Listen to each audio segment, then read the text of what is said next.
wear comfortable shoes.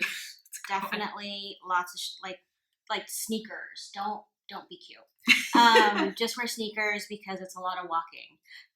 Second would be get a power bank. Invest in one because your battery is going to die because you're always taking pictures of someone's slides.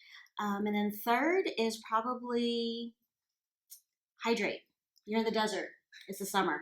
Maybe some cough drops or some throat drops because you'll be exchanging and talking a lot with other people attending. Because by midday, the second day, my voice is gone if I don't have them. That is a great tip. Cough drops.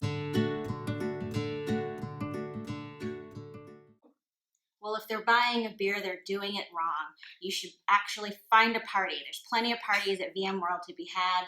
I think you could even Google VMworld party, and there's the whole list. One tip that I like personally is I like to go to the VM Village hang space to watch the keynotes.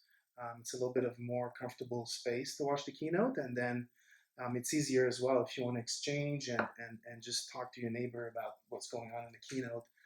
It makes it a little bit easier, which I really like. So that would be kind of my long-term attendee tip would be VM Village for the keynote.